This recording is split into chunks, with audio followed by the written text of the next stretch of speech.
Տեսություն։ Եթերում դասարան TV-ն է։ Ձեզ հետ են Արեղ Ազարյանը եւ Միքայել Սախանյանը։ Այս խոսքերով 2017 թվականի նոյեմբերի 19-ին սկսվեց դասարան TV-ի պատմությունը։ Այն կրթահամալիրում առաջինն է եւ պատմում է դպրոցի առօրյայի մասին։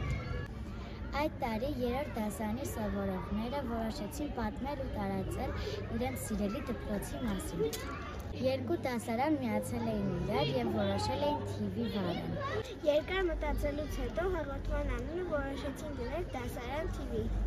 Տարիներ շարունակ ամեն կիրակի ողջույն եթերում դասարան TV-ն է։ Ցտեսություն, կհանդիպենք հաջորդ շաբաթ։ Հնչում է դպրոցի կայքում։ TV-ի հաղորդումները այնքան շատ են, որ չեն կարող հաշվել։ Դե ինչ, այս անգամ էլ ցտեսություն, կհանդիպենք հաջորդ շաբաթ։ Ձեզ հետ Ռուժան Նահապետյանը եւ Արփիկ Գևորգյանը։ Ցտեսություն։